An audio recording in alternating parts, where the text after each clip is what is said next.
Hi guys, it's Lily. I just thought that I would share this with you. Yesterday we had our solar panels fitted, which took, I don't know, about 4 hours roughly. So while the guys were doing that, I decided to use the time to do some printing. I purchased a couple of new journaling kits from Ephemera Vintage Garden, and I decided I was going to print them out while the guys were doing their thing, putting in our solar panels. So I've done a huge load, as you can see, and I just thought I would share some of it with you. I've got an idea of what this project is going to be and how it's going to look, but I thought I would show it to you like as the bare bones, so to speak, before I work out signatures and start stitching and all that kind of exciting stuff. There are some tags that were part of the one of the kits, which is called Gentlemen and Scholars, I believe. So I've printed those out. Let me just turn this around so I can see what you can see. What I did do that was different is, for the first time, I actually printed on coffee dyed paper, because I usually put just the plain coffee dyed paper into the books, junk journals, whatever you want to call them, that I make. But then I thought, well, why not try and run it through the printer, because otherwise you end up with your lovely printed side and then you've got your blank. I've used a light sort of a cream card rather than white, because it's a little bit easier to make more distressed with inks and things. But I thought, well, I won't print them all like that, and I did do some like that. I did a fair number of different ones. That one I just showed you was from an Etsy seller, I believe, called Dreams, etc. Which was that one. I think all the others, oh no, that one is from them. That one's from them. And that one, and then I believe these are from the, yes they are, the Gentleman and Scholar collection. What I'm thinking of doing is backing some of these to make like a large pocket, so that you don't have the cream facing out. I don't want to do that with all of them, because that's going to create too many pockets, I think, personally.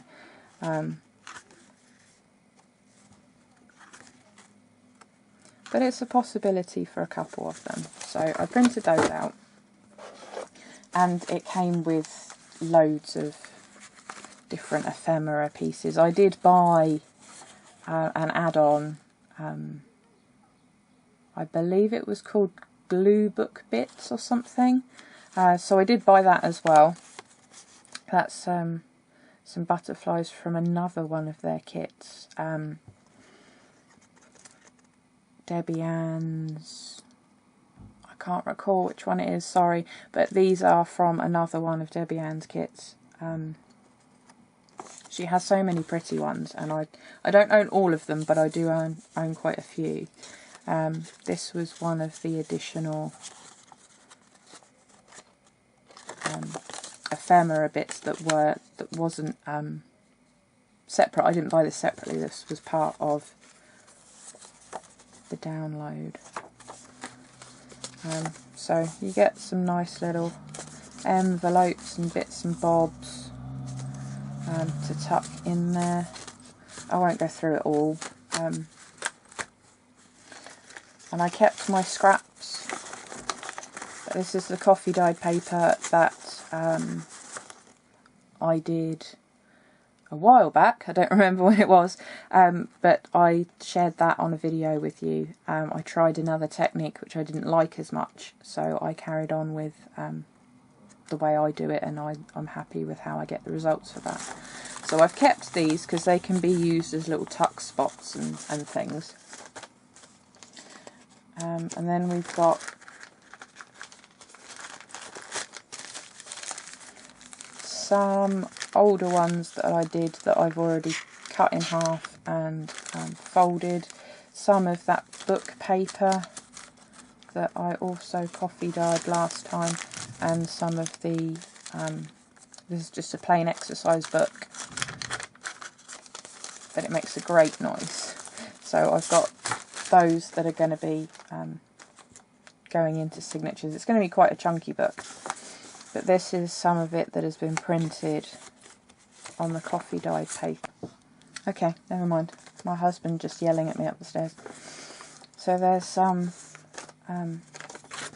these came from different sets, but I thought that they would go quite well with the whole theme. And I think they came out really well on the coffee dyed paper. This one was from, I think it's called Steampunk Voyage.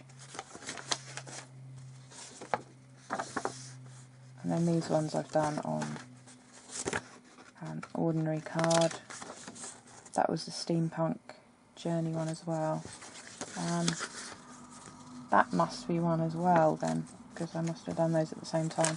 Then I printed just some random images that I've pulled off of the internet and printed those as a half page, so that you've got this lovely coffee dyed texture. And I thought it worked really well with this one as well, the two globes. So I'm going to keep them as full size. And then that one. And then there's these. I think this one was from, it's called Mabel's Diary, but the colours went really nicely with the Gentlemen and Scholars, so I've done a couple of those.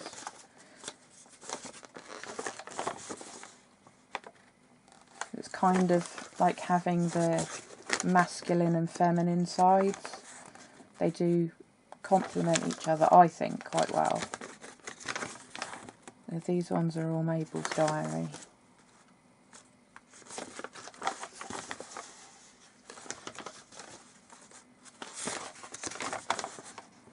This one I actually ran out of ink, but it did print this side perfectly, so I decided rather than sort of cut it or scrap it, I would just fold it and have a blank page there and then the journaling lines there. And that means it also happened with the other one when I put it through. So that's where it cut off. But I'm thinking if I put some washi or something down there just to hide, I don't know if you can see, there's like a blue shadow where the ink ran out. So I thought if I put some washi or something down there to hide that, and again I can use that page, it doesn't need to be wasted. That's another Mabel's Diary page. And I did 3 of those in total because they go with both sets. And this one is from the Gentleman and Scholar. I bought all of the sets. There's different parts, so there's like the actual journaling set, 2 separate papers I think, and then the glue book. There might be more, but I bought all of it so that it could all go together, because you know what I'm like. Once I get an idea in my head, I have to have it all there ready to put together. I didn't want to mess around with bits and pieces. This one I did on coffee dyed, cardstock, and it's got these stripes on it where I tried to dry it in the oven, but that didn't work out so well. But it looks quite cool. It gives you sort of journaling lines. I think this came out really well using the coffee dyed paper, and I'm actually out of my stash now of the ones that I made when I made that video, so I'm going to have to do some more soon. It's just not something I can do really with a broken foot, because I have to do it all standing, so it will have to wait for a little while. So there we go, that's all the yummy papers. And like I said, I've got these other ones which are just plain that I will stick in there somehow. So I've got all of those to use. I'm not sure if I'll use all of it in one book, but I like the idea of creating something that's, you know, quite big and chunky. And then I've got bits of, you know, the tags and ephemera and other bits and pieces. So I'll do some stamping in there. I'll definitely use these butterflies because they look really pretty and they came out well on the coffee dyed paper. And then these were just little slivers off of one of the pages that I printed, and it printed a little larger than the others. So I decided I wanted to trim it, but I'm going to keep those and maybe use them as tuck spots or, I don't know, something. So yeah, this is the pile of goodness that is going to be put into some form of book stroke junk journal, whatever you want to call it. So yeah, I just thought I'd show you it before it all gets sorted and bound, and there's a finished item that I can show you. Okay guys, like, comment, subscribe, all that good stuff, and I'll catch you later. Bye!